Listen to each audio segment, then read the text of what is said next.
All right, let's talk about Cameron. He recently sat down for a huge interview, and man, he held absolutely nothing back. We're talking about everything from tense elevator standoffs to million-dollar regrets, and even a really surprising take on racism in the music business.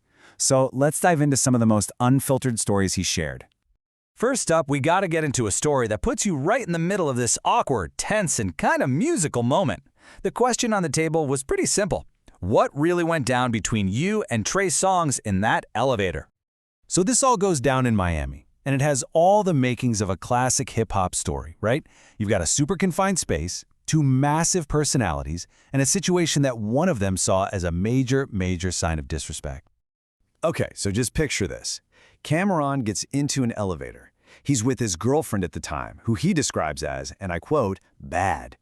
Who else is in that elevator? None other than the R&B star Trey Songz. And you gotta remember, his nickname is literally Mr. Steal Your Girl, which just adds a whole other layer to this thing.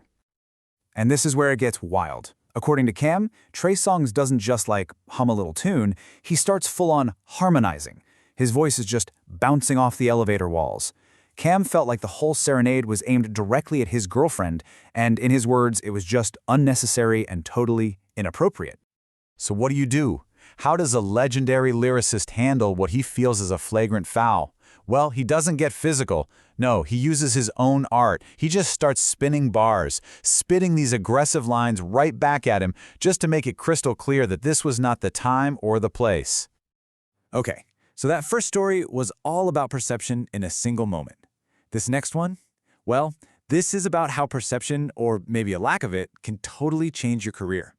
Cam really opened up about one of his biggest professional what-ifs, and it all revolves around another Harlem legend, Max B. This quote right here, this tells you everything you need to know. See, Cameron knew Max B as Charlie Rambo, just a neighborhood kid who was always joking around, always playing pranks. So when Max comes to him and says he wants to be a rapper, Cam just completely dismisses him.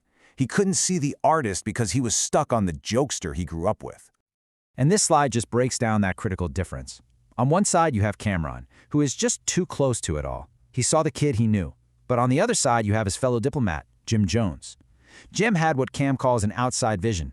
He saw the artist, that untapped potential, and that unique, wavy style that Max B would basically go on to pioneer. And look, here's the admission. Cameron doesn't make any excuses. He says it flat out. He missed the boat on Max B because Jim Jones saw a vision that he just couldn't. It's actually a pretty powerful lesson in how knowing someone too well can sometimes blind you to their real potential. From there, the conversation shifted to a way heavier topic. You know, it's a question a lot of black artists get asked. But Cameron's answer, it was anything but typical. He was asked pretty directly, in your entire long career in music, did you ever experience racism? And his answer might actually surprise you.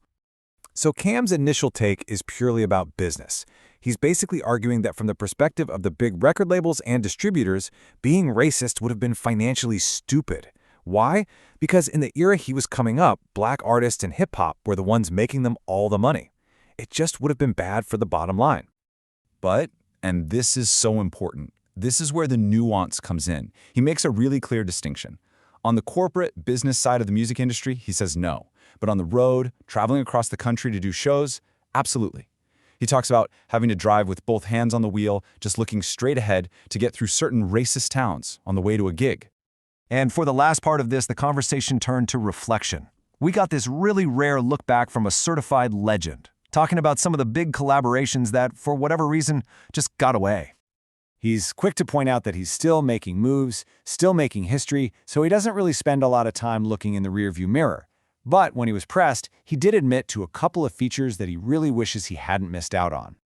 And he gets super specific. He shouts out Ghostface Killah and AZ, two guys he says literally inspired him to rap in the first place. He was supposed to be on Ghostface's latest album, but just sent his verse in too late.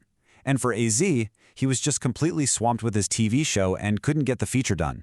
He even publicly apologized to both of them during the interview, which just shows a ton of respect.